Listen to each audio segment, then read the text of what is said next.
Ladies and gentlemen, welcome to Metropolis Radio. Today we are talking about the Expendables 4 and what I believe is the most plausible theory for what will happen to Sylvester Stallone in the fourth movie. I know a lot of people have speculated that Barney Ross is going to get killed off.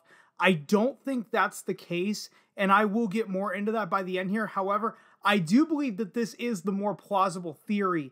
And that's this article from Screener here. Expendables 4 theory reveals Stallone's Ross has replaced Mr. Church. The Expendables once received their mission orders from the shadowy Mr. Church, but the Expendables 4 may end up showing Barney Ross in that role.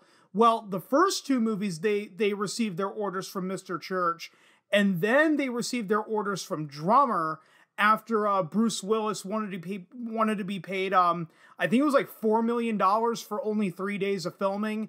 They countered him with $1 million a day, and Bruce Willis walked out, and that's why Harrison Ford was in the third movie. I don't know how accurate that is. I remember reading something like that at the time. Was that Bruce Willis wanted like $4 million for 3 days of filming? Anyway, I'm tangenting. The Expendables 4 could feature Sylvester Stallone's Barney Ross in the mission assigning role previously occupied by Bruce Willis as Mr. Church. And I want to emphasize that it could feature. We could be dead freaking wrong about this. This is just a theory. In my opinion, this is the most plausible theory. Them killing off Barney Ross, I still don't think it's going to happen. Stallone's return to the Expendables franchise after an 8-year-long gap from the failure of the Expendables 3. The Expendables 4 will debut later this year being 2022, though a hard 2022 release date hasn't been set yet. Sylvester Stallone, Jason Statham, Dolph Lundgren, and Randy Couture are returning for the Expendables 4, while the series' tradition of bringing aboard new blood is also continuing. That tradition only started with the Expendables 3. Now, I know some people will say it started with the Expendables 2, but actually I'm gonna get into that by the end. 50 Cent and Megan Fox will also appear in the Expendables 4. I'm saying right off the bat, Megan Fox was woefully miscast, and 50 Cent is only in the movie because he did the Escape Plan movies with Stallone. Along with Tony Jaa of Ong Bak fame and Indonesian action star Iko Uwais as the main villain. The Expendables 4 was recently showcased at CinemaCon, which unveiled footage not released to the public, and the movie's official poster. Though Stallone is still a major pillar of the Expendables franchise, both creatively and on camera, his name was featured with the quote-unquote "and" designation, which might indicate something about his role in the movie. While the Expendables 4 still remains mysterious, there's enough information to form a good, educated guess as to how the Expendables' leader, Barney Ross, might be seen in the movie. What it could all point to is Ross having stepped down as the team's full-time leader and instead directing the team in a similar manner as their old frenemy Mr. Church did in the first two Expendables movies. Of course, Expendables 3 was Drummer had replaced Mr. Church. Of course, even in such a role, Barney Ross is still likely to jump into the heat of the action when the Expendables 4 reaches its climactic showdown.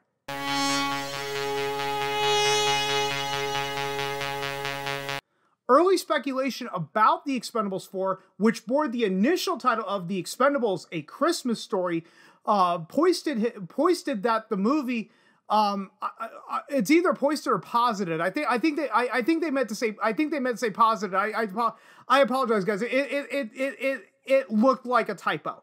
So I'll start from the beginning. Early speculation about the Expendables 4, which bore the initial title of The Expendables: A Christmas Story, posited that the movie would shift the team's second-in-command, Lee Christmas, into center stage and setting up the Expendables 4 for a holiday season theme. And I believe I did already cover it on this channel. If you're watching it on YouTube, it'll probably be in that Expendables 4 news and other videos playlist that I've already set a card to. If you're watching this on BitChute, Odyssey, and Rumble, I do apologize, guys, but there isn't a way for me to create playlists as far as I can see.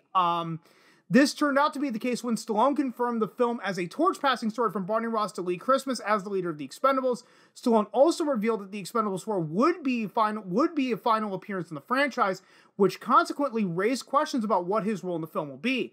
While not a lot of marketing material has been unveiled publicly yet, Barney Ross has been seen relatively little in what has been shown. In comparison, Statham's Christmas has been noticeably more prominent, particularly in set photos showing him alongside Tony Jaa and Iko Uwais, with the latter being the film's main villain. Seeing Christmas rather than Ross going head-to-head with him is a change of pace after Ross took down past arch-villains played by Eric Roberts, Jean-Claude Van Damme, and Mel Gibson. You're also forgetting about Stone Cold Steve Austin. That wasn't the first movie. That was with Eric Roberts. That's even more true considering the kind of villain Iko Uwais might embody. This and the mantle passing nature of the Expendables 4 could suggest that Ross isn't affiliated with the team in the same capacity he once was. I'm Jesse Ventura, and this is Conspiracy Theory. Bruce Willis's appearances as Mr. Church in the first two Expendables movies didn't show him as a full-fledged mercenary, but a shadowy CIA operative recruiting the Expendables for missions. Church eventually took a more active role in the finale of the Expendables 2, fighting right alongside Barney Ross, Trench Mauser, played by Arnold Schwarzenegger, and the rest of the team. He didn't return for the Expendables 3, with Harrison Ford's Max Drummer stepping into the equivalent role of the team's mission commander. With neither Church nor Drummer returning for the Expendables 4, that leaves a big question for who the team are receiving mission debriefings from. It took the Expendables until the ending of the Expendables 2 when he joined them against Van Damme's Jean Valjean, Scott Adkins' right-hand man Hector, and their team before they had to come to consider their ambiguously allied Church a friend. Their relationship with Drummer was less tense, but the fact that he's not returning either suggests him as more of a one-off battlefield compatriot. As the one-time leader of the Expendables, Barney Ross is someone the entire team would be willing to trust with their lives. In fact, he might be the only person the team would have no reluctance to take orders from, which could make Ross potentially the only real candidate to succeed Church and Drummer as a mission director. Even so, that hardly means Ross is likely to be on the sidelines. It's the final countdown! Though Church and Drummer gave the Expendables their battlefield assignments, both eventually lent the team battlefield support. It's highly unlikely that Ross would simply sit back as his teammates carry out his orders, not to mention Sylvester Stallone himself as the director of the Expendables when the series began. Barney Ross may have shifted into the role formerly occupied by Church and Drummer. However, with the added evidence of set photos showing Stallone in his mission attire, once he sees the going gets rough for his friends, he's sure to arrive for help. From the standpoint of Stallone's role in the series, it would also be the perfect way for him to exit the Expendables franchise with one last mission. With Stallone declaring the Expendables 4 his final film in the series, that's led to speculation that Barney Ross might be killed off. If that's the plan, the idea might be for Barney Ross to die fighting alongside his friends. Whatever the film has in store for Barney Ross, Stallone's key creative role in the Expendables series makes it very difficult to believe that he'd simply make a minor cameo or bark orders at his teammates from hundreds of miles away. However, the climax of the Expendables 4 plays out. Audiences can very likely expect to see Barney Ross alongside his fellow mercenaries for one final mission. With Barney Ross being such a central figure to the Expendables series from its very beginning, the Expendables 4 is surely determined to make Stallone's swan song from the franchise an emotional one for him and Ross. Whatever shape his departure takes, Ross might not enter the film as the Expendables' frontman that he's known as in the Expendables series comeback. However, if he's moved into an advisory and directing capacity for the team, Barney Ross's loyalty to his friends and sense of adventure is likely to lead him to load up for one last battle in the Expendables 4. Now, why do I believe that this is the most likely theory? Why do I believe that Barney Ross is going to basically be the Mr. Church of the movie? Because if you look at the other three Expendables movies, they have never ever stuck to character deaths. If you honestly look at, with the exception of one, we're going to get into that. But remember, guys, in the first movie, Dolph Lundgren's character was originally supposed to be killed off. And I pulled up this other article here. I'm not going to read the whole thing. I'm just going to read the important parts. And that was every Expendables character who was supposed to die and why they were spared. And the first person they bring up is Gunner, played by Dolph Lundgren, originally was supposed to die in the first movie. Gunnar survived the Expendables simply because Stallone liked working with Lundgren and wanted him back for a sequel. The next Expendable on the chopping block was Mickey Rourke's Tool, who secures jobs for the team in the first movie. Rourke's Tool was set to return for Expendables 2, and he was the one who was supposed to die, presumably in much the same manner as Hemsworth's Billy. However, Rourke departed to play a role in Seven Psychopaths alongside Colin Farrell. Rourke had primarily made his extended cameo as Tool in the original as a favor to Stallone, who had given him work during a lean period in his career, so it stands to reason that he didn't have a major investment in the franchise. Ironically, Rourke later dropped out of Seven Psychopaths 2 after clashing with director Martin McDonagh.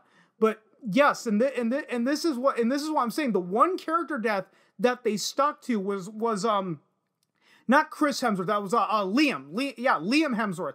Liam Hemsworth's Billy, which has led to speculation that Liam Hemsworth was actually the stand-in for Mickey Rourke, which I would argue that's why Liam Hemsworth's death does not work in the Expendables 2, because you just meet the guy and then they kill him off almost instantaneously.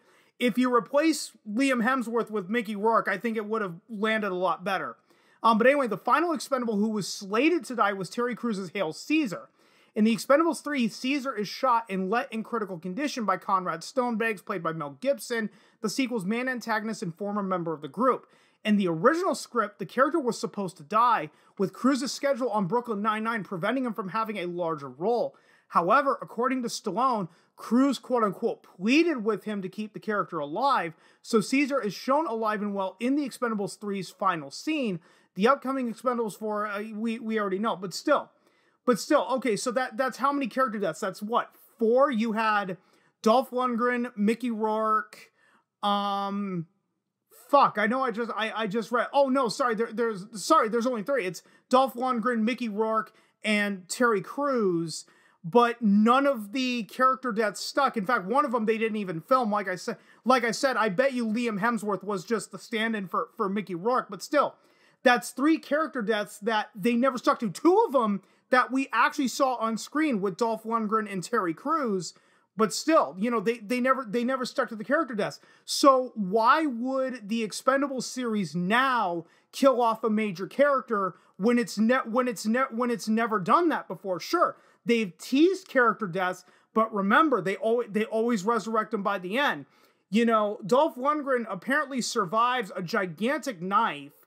I think was he stabbed in the chest or stabbed in the gut? I can't remember. It's been a while since I've seen the first Expendables movie, and then obviously Hail Caesar being left in critical condition. But then by the end of the movie, is in a bar sharing a beer with all the other Expendables. So legitimately ask yourselves, if you think that Barney Ross is going to be killed off in the Expendables 4, if they never stuck to a major character death up to this point, why would they all of a sudden kill off a major character?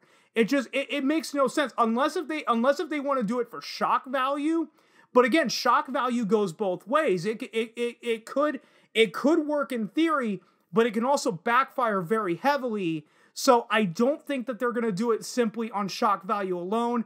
But again, that's just my opinion. And this is all theory and speculation for all I know. Barney Ross could be killed off in the first 10 minutes of the movie.